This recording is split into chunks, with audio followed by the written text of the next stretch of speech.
Hello everybody, welcome to KSR Dani education. हम लोग discuss कर रहे हैं क्लास 11th कॉमर्स का ओसीएम का चैप्टर नंबर 10 गुजरात बोर्ड। चलो शुरू करें। चैप्टर नंबर 10 का नाम है इंटरनेशनल ट्रेड और इंटरनेशनल। इससे पहले वाले जो चैप्टर है, चैप्टर नंबर 9, उसमें हमने इंटरनल ट्रेड के बारे में पढ़ लिया है।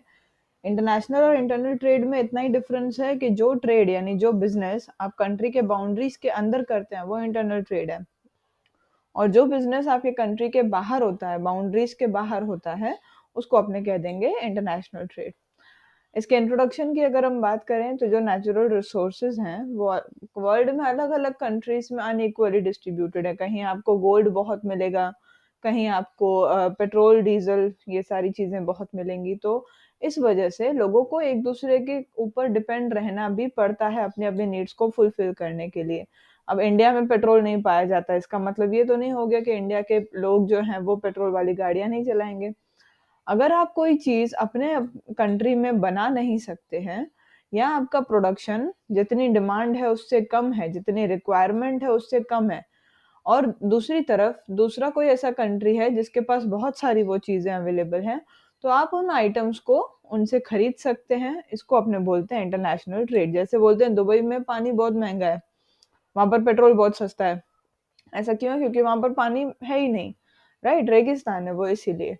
साथ साथ में अगर कुछ चीजें हमारे यहाँ पर लेस इक्विपमेंट से बनाई जा सकती हैं, बिना ज्यादा मेहनत किए बनाई जा सकती है, ज्यादा खर्चा भी नहीं करना पड़ेगा, और अच्छी क्वालिटी की आप बना सकते हैं, तो आप वो चीज बना करके दूसरे कंट्रीज को भेजिए, ताकि उन नेचुरल रिसोर्सेज को यूज हम बड़े अच्छे तरह से कर सकें, बेस्ट वे में कर सकें। अगर डेवलप्ड कंट्रीज के पास इंडस्ट्रीज हैं तो अंडर डेवलप्ड कंट्रीज के पास रॉ मटेरियल्स हैं। इन दोनों को बीच में कोलैबोरेट करना चाहिए और ट्रेड करना चाहिए। हम ये नहीं कह रहे कि हमारा वर्ल्ड जो है एकदम क्लोज्ड हो, हमारा वर्ल्ड ओपन होना चाहिए। वर्ल्ड जो है इंटरनेशनल ट्रेड के बिना इम्पॉसिबल है, इमेजिन ही नहीं किया जा सकता है, और ये एक एंशिएंट सिस्टम है, बहुत पहले से चलते आ रहा है। इंटरनेशनल ट्रेड का कंसेप्ट दिया हुआ है, जब एक कंट्री के लोग या उसकी संस्थाएं, इंस्टीट्यूशंस ट्रेडिंग करते हैं दूसरे कंट्री के लोग या संस्थाओं के साथ, ऐसी ट्रेडिंग एक्टिविटी को इंटरनेशनल ट्रेड या फॉरेन ट्रेड कहा जाता है। थॉमस साहब के हिसाब से एक कंट्री से दूसरे कंट्री के बीच में प्रोडक्ट्स का एक्सचेंज होना, इसी को अपने बोलेंगे फॉरेन ट्रेड। इंपॉर्टेंस देखें इसका, कि सबसे पहला कि क्यों ज़रूरी है। सबसे पहली चीज़ है कि आपका डिवीजन ऑफ लेबर और स्पेशलाइजेशन का आपको फ़ायदा मिलेगा। कहने का मतलब क्या, जो आपके पास रिसोर्सेज अवेलेबल हैं, ठीक है, क्योंकि वो सब अनइक्वली डिस्ट्रीब्यूटेड हैं, कहीं पर बहुत कुछ है, कहीं पर है ही नहीं। तो जितनी भी चीज़ें आपको चाहिए, आप सब एक ही कंट्री में बना नहीं सकते। आपको अगर अपने कंट्री को वो चीज़ें देनी हैं, तो आपको वो बाहर से लानी पड़ेंगी। कुछ चीज़ें ऐसी हैं जो आप इजीली मैन्युफैक्चर कर सकते हैं, लो कॉस्ट पे कर सकते हैं, और इनको आप दूसरे कंट्रीज में एक्सपोर्ट कर सकते हैं। एक्सपोर्ट करने का मतलब यहाँ से वहाँ भेजना। हमारे कंट्री में एग्रीकल्चर बहुत ज़्यादा होता है, तो हमारे यहाँ से खाने-पीने की चीज़ें बहुत ज़्यादा बेची जाती हैं। सिमिलरली जो हमको चाहिए, जो हमारी डिमांड वाली आइटम्स हैं, उनको हम दूसरे कंट्री से इंपोर्ट करके लेके आते हैं, और इंटरनेशनल ट्रेड के कारण ही इंपोर्टिंग कंट्री और एक्सपोर्टिंग कंट्री दोनों को फायदा मिलता है, लेबर का और स्पेशलाइजेशन का। जिसकी जो स्पेशलिटी है वो इंसान वही काम करता है। फिर आता है कि अंडर डेवलप्ड कंट्रीज भी डेवलप कर जाएंगे। जो अंडर डेवलप्ड कंट्रीज हैं वो इंपोर्ट कर सकते हैं कौन कौन सी चीज़ें, foreign technology, modern administrative knowledge, मतलब कैसे आजकल के ज़माने में इंडस्ट्रीज चलती हैं, रिसर्चेज उनको मिलती हैं, दूसरों से कैपिटल उनको मिलता है। तो लेस डेवलप्ड कंट्रीज भी डेवलपमेंट ला सकते हैं इन सारे कॉन्ट्रैक्ट्स में आकर के। सबके साथ उनको जब कॉपरेशन मिलेगा, दूसरे कंट्रीज के साथ जब वो बिजनेस करेंगे, तो वो भी ग्रो कर जाएंगे। थर्ड नंबर आता है मैक्सिमम यूटिलाइजेशन ऑफ रिसोर्सेज। जो आपके पास है उसको पूरी तरह से इस्तेमाल करिए। ये सब तभी पॉसिबल होगा जब इंटरनेशनली आप ट्रेड करेंगे। हर हर कंट्री टेक्नोलॉजी को, मशीन्स को, ह्यूमन लेबर्स को इंपोर्ट करता है जैसी उसकी ज़रूरत हो, और अपने रिसोर्सेज को मैक्सिमम वो यूटिलाइज करने की कोशिश करता है। अलग अलग कंट्रीज में लोग रहते हैं, वो अपनी स्किल्स को यूज़ करते हैं, प्रोडक्शन बढ़ाते हैं। ये जो ज़्यादा अगर प्रोडक्शन हो जाएगा तो उसको एक्सपोर्ट कर दिया जाएगा, और अगर प्रोडक्शन कम पड़ जाएगा तो जो कम पड़ रहा है उसको इम्पोर्ट कर दिया जाएगा। नेक्स्ट जो पॉइंट आती है वो है आपका development of auxiliary services. Auxiliary services hopefully आपको पता होगा क्या है। कॉमर्स में हमने पढ़ा था ट्रेड और कॉमर्स में क्या डिफरेंस होता है। ट्रेड मतलब सिर्फ और सिर्फ हमें एक्सचेंज करना गुड्स और सर्विसेज का मनी के बदले में, जबकि ऑक्सिलरी सर्विसेज वो होती हैं जो ट्रेड को सपोर्ट करें। तो जो चीज़ें ट्रेड को सपोर्ट करती हैं, एग्जांपल है बैंक और insurance, warehouse, communication agency, ये सब भी डेवलप हो जाते हैं इम्पोर्ट एक्सपोर्ट के कारण। फिर आता है प्राइस स्टेबिलिटी को मेंटेन करना। सिंपल सा एक लॉजिक आप समझिए, अगर किसी चीज़ की डिमांड आपके यहाँ पर ज़्यादा है और वो चीज़ आपके यहाँ अवेलेबल नहीं है, तो उस चीज़ का आपके यहाँ प्राइस बढ़ते चला जाएगा जो आप अफोर्ड नहीं कर सकते। आपको हर चीज़ का प्राइस स्टेबल रखना ज़रूरी है। तो जो भी आपके ज़्यादा अवेलेबल आइटम्स हैं, जो इजीली अवेलेबल हैं, उनको एक्सपोर्ट करिए ताकि प्राइस फॉल ना हो जाए, ठीक है। और दूसरा जो हाईली डिमांडिंग आइटम्स हैं उनको आप इंपोर्ट करिए ताकि आप प्राइस को ज़्यादा हाइक पे ना लेकर के जाएं, बढ़ा ना दें। इसीलिए आप इसी ज़रिए से आप प्राइस लेवल को स्टेबल कर सकते हैं इंटरनेशनल ट्रेड के ज़रिए। फिर आती है बात हाई स्टैंडर्ड ऑफ लिविंग की। अलग अलग कंट्रीज अलग अलग प्रोडक्ट्स को बेचते हैं और ग्लोबल मार्केट में चीज़ें बिकती हैं। कंपटीशन होता है हर प्रोड्यूसर के बीच में। हर प्रोड्यूसर ट्राई करेगा कि वो अपनी प्राइस को घटाए, क्वालिटी अच्छी प्रोवाइड करे। इससे लोगों का स्टैंडर्ड ऑफ लिविंग भी बेटर हो जाएगा क्योंकि उनको कम दाम में अच्छे क्वालिटी के प्रोडक्ट्स मिल जाएंगे। फिर आती है बात exchange of culture, fashion and knowledge कि हमको पता चलता है कि उस कंट्री में अच्छा ये चीज़ ऐसे चलती है, ये चीज़ ऐसे यूज़ होती है। चाइना से बहुत सारी चीज़ें आती हैं हमारे यहाँ पर जो हम यूज़ करते हैं। अलग अलग कंट्रीज जब एक दूसरे के कांटेक्ट में आते हैं इंटरनेशनल ट्रेड के ज़रिए, तो उनको एक दूसरे के बारे में जानकारी मिलती है, एक दूसरे को समझने का मौका मिलता है और एक दूसरे के कल्चर को भी वो एक्सचेंज कर सकते हैं और इससे इंटरनेशनल कोऑपरेशन और हार्मनी सब मेंटेन हो सकता है। मतलब दो देशों के आपस में उनके शांति बनी रहती है, एक दूसरे के साथ भाईचारा रहता है और फाइनली कल्चर, फैशन और नॉलेज भी एक्सचेंज होता है उन लोगों के बीच में।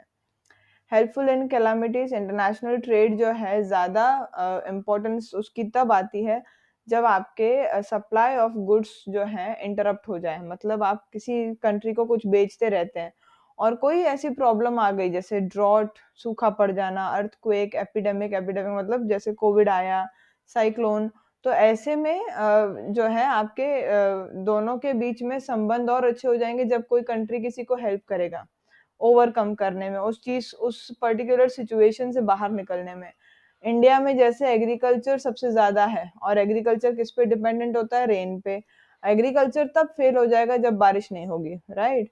तो ऐसी कंडीशन में हम ग्रेन्स को इम्पोर्ट करते हैं। नेचुरल कैलामिटी जैसे मान लीजिए ड्रॉट यानी सूखा पड़ गया, तो इसको आप ओवरकम कर सकते हैं दूसरों से इम्पोर्ट करवा के। इंटरनेशनल ट्रेड के जरिए आपका वर्ल्ड जो है वो एक मार्केट की तरह बन गया है। पूरे के पूरे वर्ल्ड में अब कोई भी कहीं पर भी बाउंड्रीज नहीं है, everyone can buy, everyone can sell.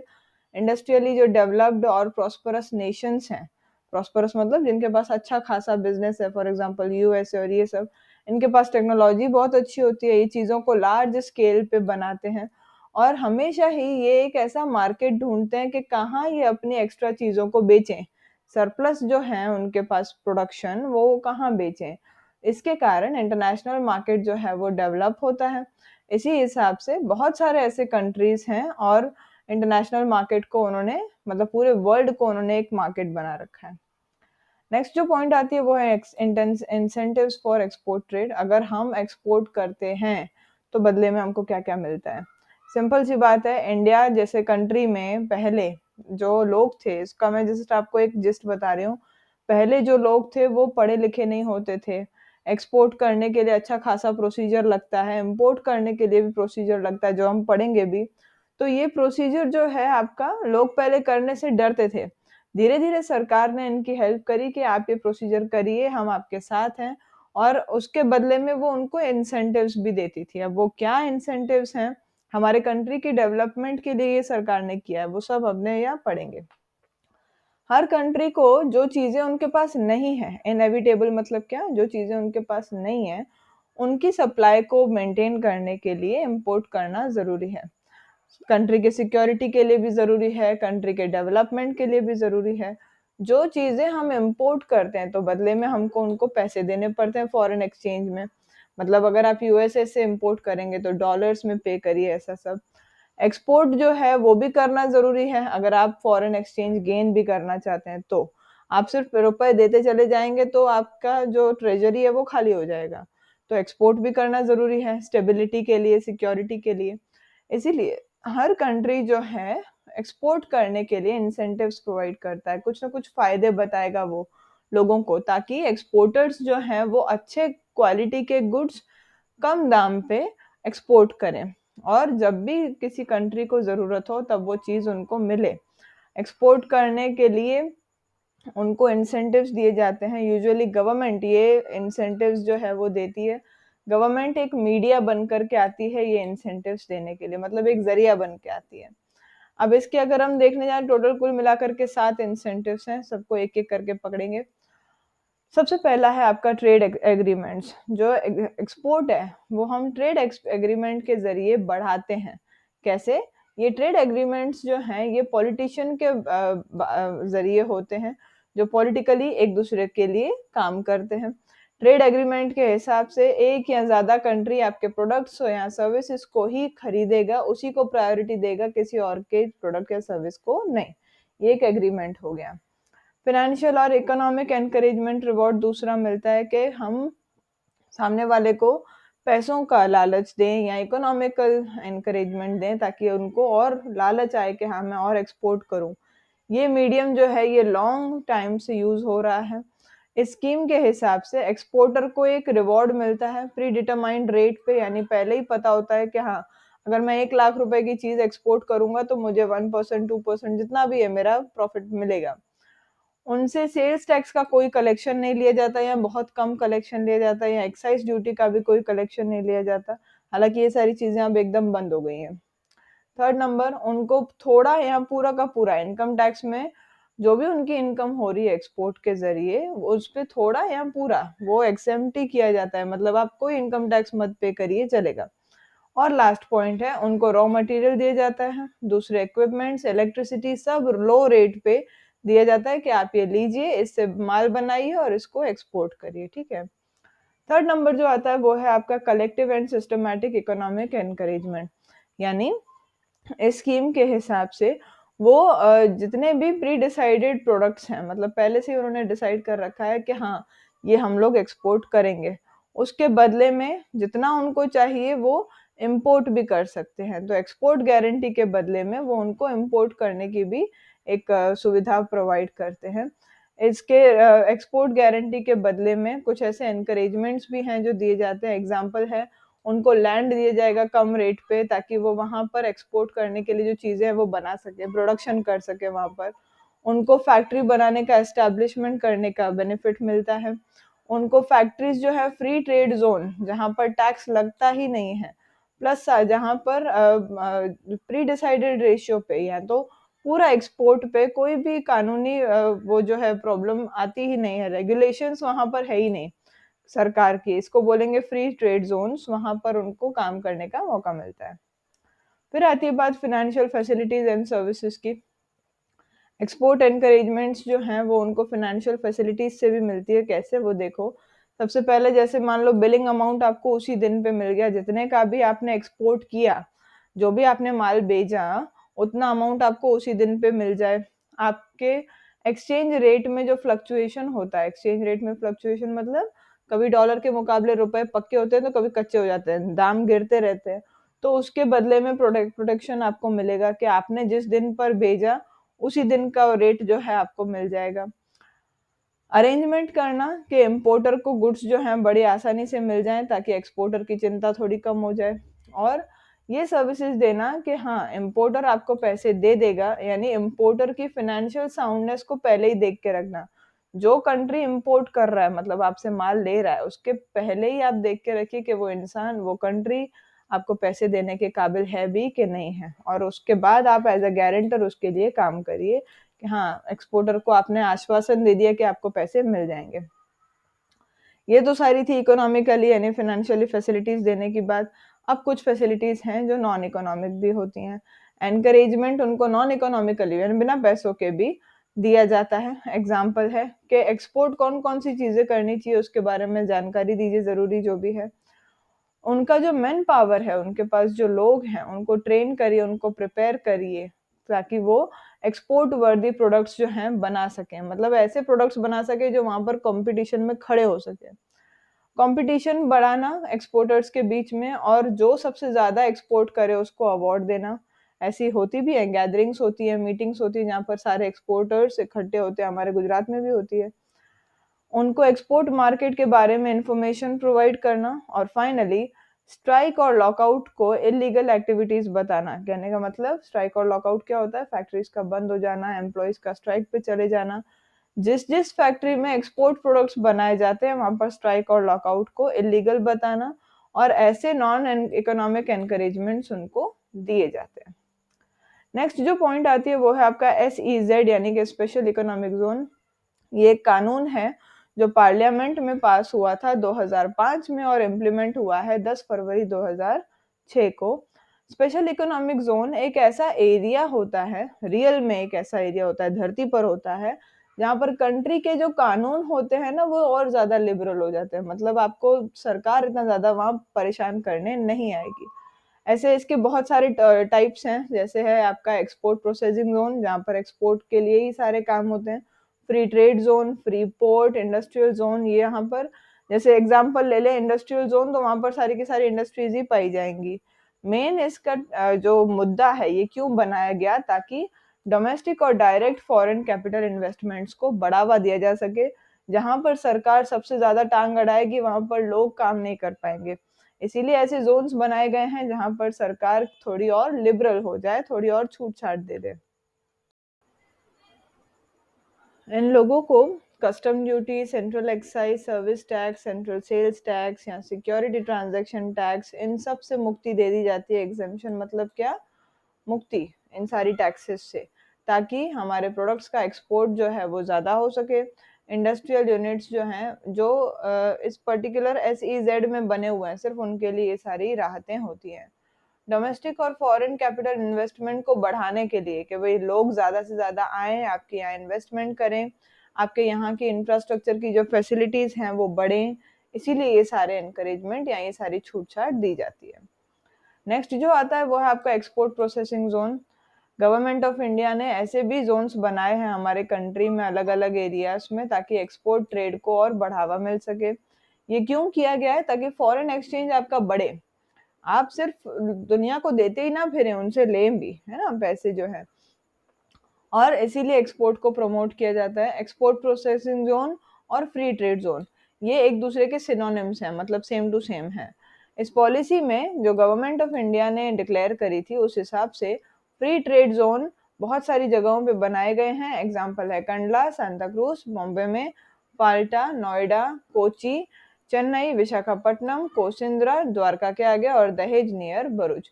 तो ये सारी वो जगहें हैं जहां पर आपके फ्री ट्रेड जोन्स बनाए गए हैं। फ्री ट्रेड जोन में एक्साइज ड्यूटी नहीं लगता, फिनेंशियल ट्रांजैक्शन पे कोई काबू नहीं है, रेगुलेशन नहीं है, कंट्री में आप जितना चाहें उतना आप फिनेंशियल ट्रांजैक्शन करें, फॉरेन कंट्री में भी कर सकते हैं। लेबर लॉस भी यहाँ पर बहुत लिबरल है, क्यों? क्योंकि इनको एक्सपोर्ट को बढ़ावा देना है। अश्योरेंसेस दिए जाते हैं, मतलब एक खातरी दी जाती है कि आपको कुछ फैसिलिटीज यहाँ मिलेंगी। कौन सी? रोड, इलेक्ट्रिसिटी, वाटर, कम्युनिकेशन की, और साथ साथ में रॉ मटेरियल्स के हाई क्वालिटी को सप्लाई करते रहने की, ताकि ये इंडस्ट्रीज चल सके। बिना इन सारी चीज़ों के इंडस्ट्रीज चल नहीं सकती है। गवर्नमेंट इनको इंफॉर्मेशन प्रोवाइड करती है कि कौन कौन सी चीज़ें जो हैं एक्सपोर्ट के लिए चाहिए। सारी एक्सपोर्ट प्रोसेसिंग जोन में गवर्नमेंट ये इंफॉर्मेशन देती है। मार्केट की क्या पोजीशन है, कौन कौन से प्रोडक्ट्स ऐसे हैं जो फॉरेन कंट्रीज में चल रहे हैं, पॉलिटिकल सिचुएशन क्या है एक्सपोर्ट के लिए। जैसे कहीं पर वॉर चल रहा है तो वहां आप एक्सपोर्ट नहीं कर सकते, कहीं पर पैंडेमिक चल रहा है वहां आप एक्सपोर्ट इम्पोर्ट कुछ नहीं कर सकते, और वहां उस पर्टिकुलर कंट्री की क्या ट्रांसपोर्ट फैसिलिटी है वो भी सारी वो लोग सारी जानकारी उनको प्रोवाइड करते हैं। बात करें इंपोर्ट प्रोसीजर की, इंटरनेशनल, अभी देखो इंपोर्ट प्रोसीजर अलग है, एक्सपोर्ट प्रोसीजर अलग है, दोनों पढ़ेंगे हम इसी चैप्टर में। इंटरनेशनल ट्रेड का मतलब होता है इंपोर्ट करना और एक्सपोर्ट करना। इंपोर्ट मतलब अंदर ले आना, एक्सपोर्ट मतलब बाहर भेजना। जब गुड्स आप फॉरेन कंट्रीज को भेजेंगे अपने इंडिया से तो उसको बोलेंगे एक्सपोर्ट, और जब गुड्स आप फॉरेन कंट्री से ले करके आएंगे अपने इंडिया में तो उसको बोलेंगे इम्पोर्ट। इंपोर्ट करने का और एक्सपोर्ट करने का प्रोसेस अलग अलग होता है। इंपोर्ट प्रोसीजर हर कंट्री में भी अलग अलग होगा, हर कंट्री का अपना अलग अलग इंपोर्ट प्रोसीजर होगा। इंडिया का इंपोर्ट प्रोसीजर क्या है वो अभी हम पढ़ते हैं। सबसे पहला है, जो फर्स्ट स्टेप है वो है आपका ऑब्टेनिंग इंपोर्ट लाइसेंस, यानी आपका जो इम्पोर्टर है वो सबसे पहले अपने जितने भी गुड्स उसको इंपोर्ट करने हैं, जो रिक्वायर्ड आइटम्स हैं प्लस जो सर्विसेज सरकार देती है उनको इंपोर्ट अगर उसको करना है तो सबसे पहले उसको ओपन जनरल लाइसेंस को हासिल करना पड़ेगा, जो कि बहुत आसान है। अगर इंपोर्टर इस लिस्ट से अलावा कुछ और मंगवाना चाहता है तो उसको कंट्रोलर ऑफ इंपोर्ट ट्रेड जो है उसको अप्लाई करना पड़ता है कि मुझे ये चीज चाहिए।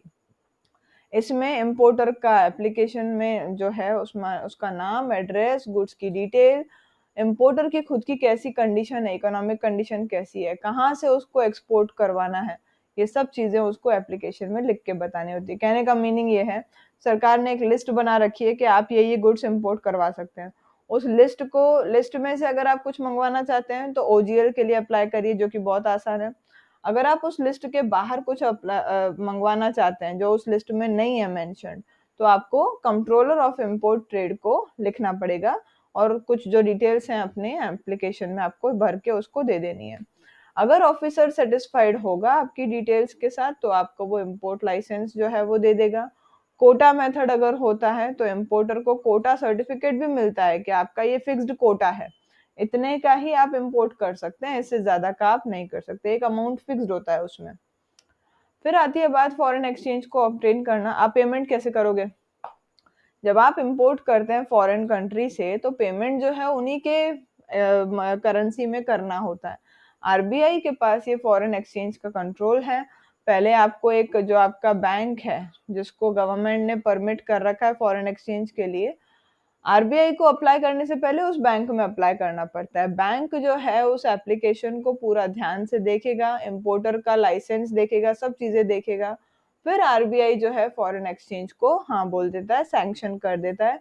इस एप्लीकेशन में कितना फॉरेन का करेंसी चाहिए और किस कंट्री का चाहिए ये सब यूएस डॉलर्स में बताया जाता है।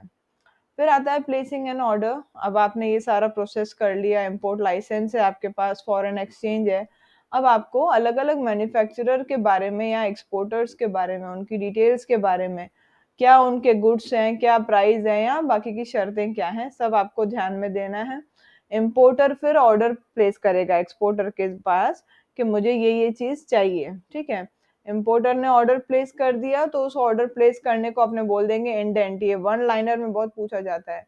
इसमें आपके गुड्स की डिटेल्स, प्राइस, पैकिंग, इंश्योरेंस, आपका जो ट्रांसपोर्ट कंपनी का नाम है, सब क्लियरली इंडेंट में मेंशन्ड होता है। कहने का मतलब indent is just like an invoice, जिस बिल है कि उसमें सारी डिटेल्स लिखी हुई होंगी। फिर आता है dispatching letter of credit. Letter of credit एक डॉक्यूमेंट होता है कि आपको ये अश्योरिटी मिले, आपको ये खातरी मिले कि एक्सपोर्टर जो है उसको पेमेंट मिल जाएगा इंपोर्टर के बिहाफ पे। अब सिंपल सी बात है, अगर आप यूएसए से कुछ मंगवा रहे हैं उसको आने में टाइम तो लगेगा, तब तक एक्सपोर्टर भी नहीं बैठ सकता बिना पेमेंट के, और इंपोर्टर इससे पहले पेमेंट कर नहीं देगा जब तक उसके पास वो चीज नहीं आ जाती। तो ऐसे में एक्सपोर्टर लेटर ऑफ क्रेडिट मांगता है कि मुझे मेरे पैसे मिलेंगे, इसकी क्या खातरी है। तो इम्पोर्टर को पहले ही लेटर ऑफ क्रेडिट जो है वो हासिल करके रखना पड़ता है अपने बैंक से, और फिर वो एक्सपोर्टर को भेज देता है। एक्सपोर्टर को फिर खातरी मिल जाएगी कि जैसे ही गुड्स रिसीव हो जाएंगे, क्योंकि अब उसके पास लेटर ऑफ क्रेडिट भी आ गया, तो उसको पैसे भी मिल जाएंगे। फिर आती है बात रिसिप्ट्स ऑफ डॉक्यूमेंट्स की, कि जितने भी डॉक्यूमेंट्स हैं वो सब उसको मिल जाएं। एक्सपोर्टर सारे डॉक्यूमेंट्स जो है इंपोर्टर को भेज देता है बैंक के जरिए। जनरली वो डॉक्यूमेंट्स भेजता है डॉक्यूमेंट्स अगेंस्ट एक्सेप्टेंस या डॉक्यूमेंट्स अगेंस्ट पेमेंट, यानी जैसे ही आपको गुड्स मिलेंगे तब आपको डॉक्यूमेंट्स मिलेंगे, उसको बोलेंगे डॉक्यूमेंट अगेंस्ट एक्सेप्टेंस, और जैसे ही आपको पेमेंट मिलेगा तब आपको डॉक्यूमेंट्स मिलेंगे, इसको बोलेंगे डॉक्यूमेंट्स अगेंस्ट पेमेंट। ये दो कंडीशंस हैं। कई एक्सपोर्टर्स एक्सेप्टेंस पे भेज देंगे और कई एक्सपोर्टर्स पेमेंट पे भेजेंगे, ये उनकी मर्जी है या उनका जो भी चलता है, जैसे भी उनका पहले का प्रोसीजर चलता होगा वैसे वो करते होंगे। सिक्स्थ पॉइंट है ऑर्डर जो है रिसीविंग गुड्स का। ये उनको मिलना। अब ये ऑर्डर किसको मिलेगा? एक्सपोर्टर को मिलेगा। बिल ऑफ लैडिंग एक डॉक्यूमेंट होता है जो इम्पोर्टर को मिलता है कि हाँ ओनरशिप अब आपके पास आ गई। एक्सपोर्टर एक एंडोर्समेंट करता है, मतलब वो एक चीज लिखता है कि अब जो है ये गुड्स के असली हकदार आप हुए। इम्पोर्टर के फेवर में ये डॉक्यूमेंट बनाया जाता है जिसका नाम है बिल ऑफ लैडिंग। इसमें कंफ्यूज नहीं होना है। ये वो डॉक्यूमेंट है जिसमें एक्सपोर्टर बोलता है कि पहले इस चीज का मालिक मैं था लेकिन अब इस चीज के मालिक आप हैं। ये जो है डॉक्यूमेंट शिपिंग कंपनी के ऑफिस पे प्रोड्यूस करना पड़ता है, मतलब दिखाना पड़ता है, और तभी ही जो शिपिंग कंपनी है वो चीज आपको दे देगी। अगर वो फ्रेट फ्रेट का मतलब होता है किराया, अगर वो इम्पोर्टर को पे करना है तो इम्पोर्टर पहले किराया भरेगा और उसके बाद बिल ऑफ लैडिंग वो दिखाएगा और तब उसके हक में वो उसके गुड्स जो हैं वो आ जाएंगे। बिल ऑफ लैडिंग जो है वो कैप्टन ऑफ शिप को ऑर्डर करता है एक तरह से कि भाई इनके गुड्स जो हैं इनको दे दिए जाएं। ठीक है। 7th पॉइंट आती है पेइंग द इम्पोर्ट ड्यूटी और एक्साइज ड्यूटी, जो कि इम्पोर्ट ड्यूटी जो है उस पे लगती है जो हमने गुड्स इम्पोर्ट करें। गुड्स जो हैं पोर्ट से आप तब तक बाहर नहीं लेकर के आ जा सकते हो जब तक आपने इम्पोर्ट ड्यूटी पे नहीं करी है, या तो फिर आपके पास एक सर्टिफिकेट होना चाहिए कि इस ड्यूटी को हमको पे नहीं करना है। जो इनवॉइस होता है प्लस जो certificate of origin of goods होता है उसके हिसाब से, इनवॉइस मतलब बिल, सर्टिफिकेट ऑफ ओरिजिन मतलब गुड्स आ कहाँ से रहे हैं।